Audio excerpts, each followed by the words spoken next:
Radio Sucesos 101.7 FM presenta su noticiero Sucesos con Milton Pérez y Verónica Larrea. Un periodismo libre para una democracia plena. Los hechos y las opiniones de los sucesos que marcan nuestro tiempo.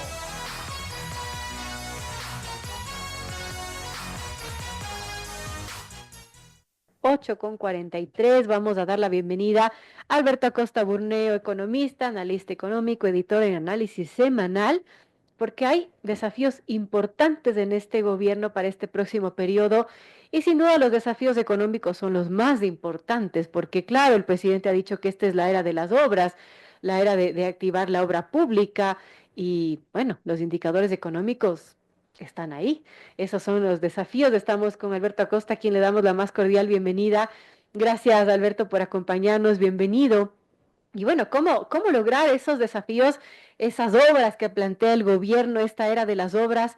Y ¿de dónde sacar la plata? Porque uno de los ausentes del discurso del presidente sin duda fue el tema tributario. No se dijo nada, no habló de subsidios, en fin. ¿Qué podemos esperar en ese sentido para que se pueda enfocar el presidente en ese desarrollo económico, en atraer las inversiones, en generar empleo y también derrotar al terrorismo? Para todo eso se necesita plata. Bienvenido, Alberto. ¿Qué podemos esperar de estos 4 años que se vienen con Daniel Noboa? Bueno, muy buenos días, un gusto estar con ustedes. Estemos muy claros, cuando el presidente dice más inversión pública, la otra cara de la medalla de la inversión pública son más impuestos, porque el fisco no tiene los recursos, pero sí existe una alternativa que podría aplicar, y es hacer esa inversión pública sin capitales públicos. Esa sería la alternativa. La alternativa sería impulsar asociaciones público-privadas, APPs, y concesiones. Ese es un mecanismo para hacer obra pública, pero usando capital privado. Es la única salida que existe que no involucre recursos fiscales y que al mismo tiempo no involucre más impuestos, porque hay que estar muy claros, más inversión pública es equivalente a decir más impuestos, porque la inversión pública se financia vía impuestos. Ahora, ¿qué tan viable es hacer esto, conseguir estas alianzas público-privadas en la situación en la que vive el gobierno, el Estado ecuatoriano, en la que, claro, tenemos múltiples crisis que afrontar? Una de ellas, la crisis de inseguridad, que ha afectado muchísimo, ha estado la crisis energética que todavía no está solventada. En fin, todo esto se configura en muchos retos simultáneos que tiene el presidente. Sí, lo importante aquí es que el presidente logre eliminar esas barreras que existen para la inversión privada, para que se concreten esas APPs. Recordemos que una ley de APPs la tenemos desde hace mucho tiempo. Fue modificada y mejorada durante este gobierno. El presidente Noboa, en su primer periodo corto, modificó la ley de APPs para facilitar esos Ujú. procesos. Pero en la práctica vemos cómo son procesos muy engorrosos. Todo lo que tiene que ver con aprobación del Estado es lento, prácticamente imposible. Entonces, el desafío del gobierno va a ser que esos procesos sean más rápidos, que funcionen más eficientemente para que sí se concreten esas APPs. Y lo mismo aplica para las concesiones. Hay que usar ese mecanismo de manera mucho más intensiva. El gobierno tiene que insistir en la concesión de Campo Sacha. Urgente, fundamental para el país. Necesita dinero para obra pública, pues tiene que comenzar a concesionar activos para que haya inversión, para que además le rindan rentas incrementales al gobierno en materia petrolera. Implica elevar la producción. No puede ser que sigamos con una producción que sigue cayendo. En la última década ha caído en más de 100.000 barriles. En el último año ha caído en 20.000 barriles por día. Necesitamos que la producción petrolera vuelva a crecer. Y eso se va a lograr con procesos de concesión, concesiones transparentes, en donde se garantice inversión incremental por parte de un inversionista privado, y eso permita a su vez generar rentas extras al gobierno para financiar esa obra pública, que es lo que se busca hacer. Ahora, esto podrá darse en un corto plazo porque, claro, muchas de estas inversiones ya no pueden esperar más, Alberto. Sí, no es un proceso inmediato, definitivamente. Son procesos que toman su tiempo, pero eso no significa que no haya que hacerlos. Porque si hubiésemos hecho a tiempo, esto lo pudimos haber hecho hace varios años. No lo hemos hecho, y si seguimos pensando que porque el resultado no es de inmediato, nunca empezamos. Entonces el país tiene una tendencia a enfocarse en el corto plazo, a vivir del cortoplacismo apagando incendios y no trabajar en el largo plazo, porque el largo plazo no podemos olvidar, se construye hoy. Entonces, para mejorar las rentas del Estado, tenemos que empezar hoy, por más que sean procesos que toman tiempo, pero hay que empezar con esos procesos hoy para que de aquí en 1, 2 o 3 años esas rentas estatales puedan subir significativamente y eso pueda representar al final del día más inversión pública, más obra pública, que es lo que también quieren los ciudadanos.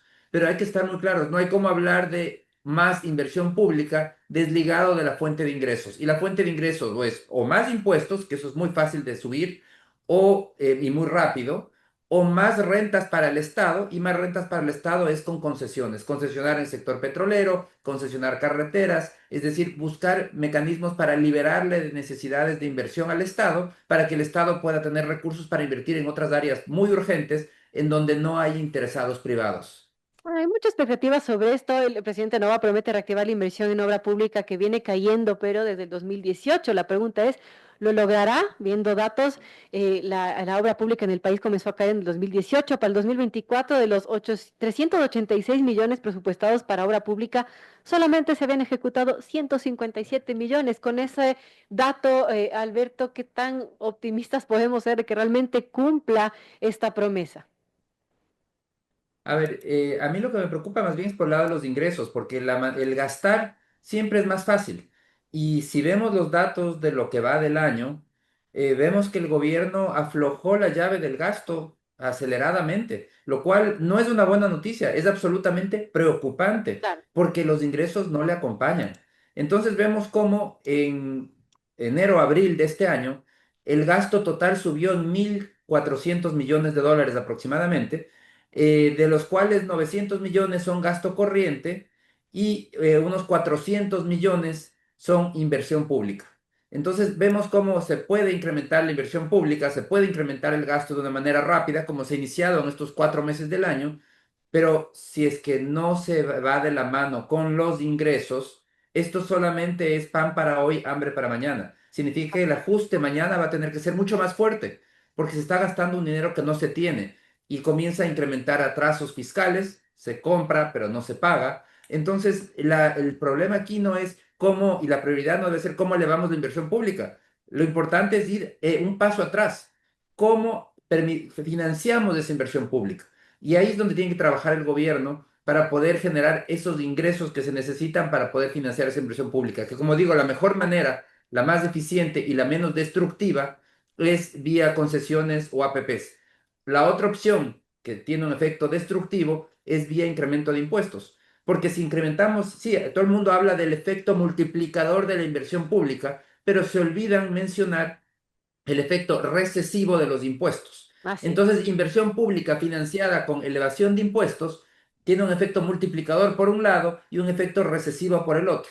Si sumamos las dos cosas, se netean y terminan teniendo incluso en muchos casos un efecto negativo para el país. Termina destruyendo empleos porque destruye empleos por el lado privado, en donde se elevan los impuestos. Entonces, la clave viene por el lado de cómo vamos a financiar esa inversión pública y si el país va a ser capaz de generar esas rentas incrementales a través de concesiones, por ejemplo, en el sector petrolero, creo que es uno de los sectores donde más rápidamente el Estado puede elevar sus rentas. Eso le va a permitir, en la práctica, sin generar daños fiscales, permitir una elevación en la inversión pública.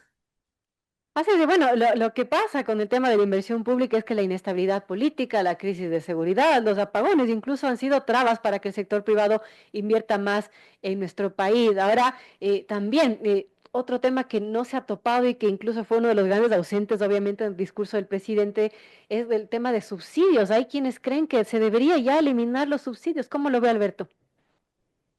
Sí, eso es un tema que no se ha mencionado, pero que sí forma parte del acuerdo con el Fondo Monetario Internacional. Está planificada una nueva focalización de subsidios para el próximo año, para 2026, y creo que es importante, es fundamental, y es algo que debería exigir especialmente la población más vulnerable del país.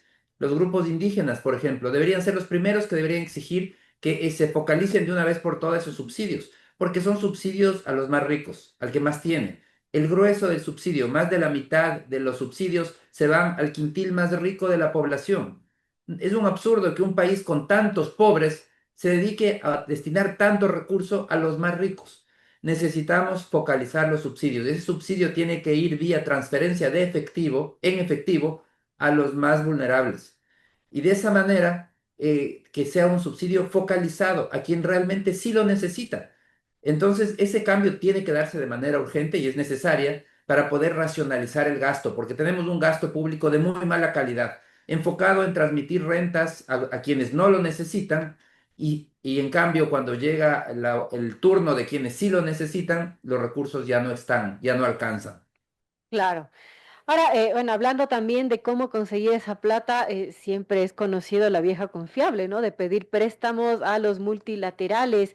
Y en ese sentido, entiendo que Novoa también va a buscar más préstamos de multilaterales que tienen tasas de interés más bajas. Esperará, me imagino, a que siga bajando el riesgo país si es que baja. Pero, ¿cómo vemos esa opción? Entiendo que el FMI o delegados estaban visitando nuestro país para ver si es que dan los siguientes desembolsos, pero ¿es una opción seguirse endeudando con los multilaterales, Alberto?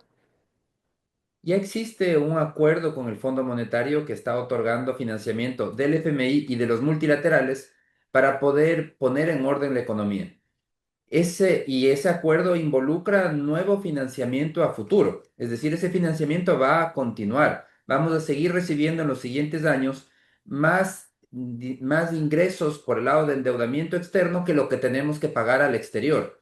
Entonces hay un financiamiento externo neto. Pero pensar que ese financiamiento va a poder subir más allá de lo que ya está planificado es difícil.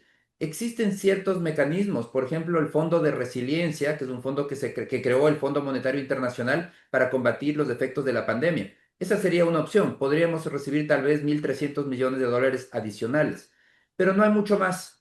Va a ser muy difícil que el país pueda conseguir más financiamiento extra a lo que ya está planificado. Que está planificado que el país siga recibiendo más de lo que tiene que pagar hasta 2028. Es decir, que va a haber un financiamiento externo neto hasta 2028. Pero pensar que podemos vivir del endeudamiento indefinidamente, eso no es posible.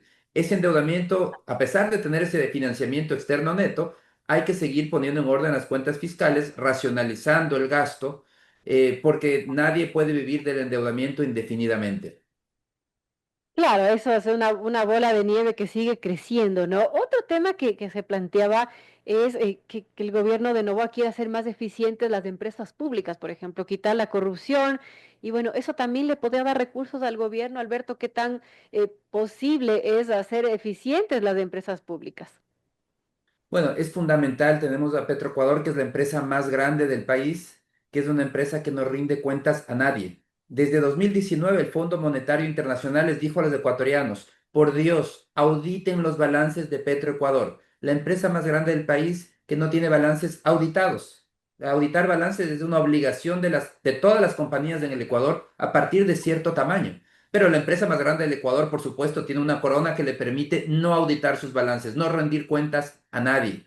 Entonces, eso es parte de esa falta de transparencia, ese mal manejo de recursos. La crisis petrolera tiene un nombre y un apellido de causante. Se llama el monopolio estatal de Petroecuador. Por eso es que la producción petrolera sigue cayendo, en caída libre. 100.000 barriles al día ha caído la producción petrolera en la última década. No es cuestión de este año, no es del año pasado, es recurrente. 10 años de caída libre en la producción petrolera, todo de la mano de este monopolio estatal. Petroecuador, en 2007, la mitad de la producción petrolera era pública y la otra mitad era privada.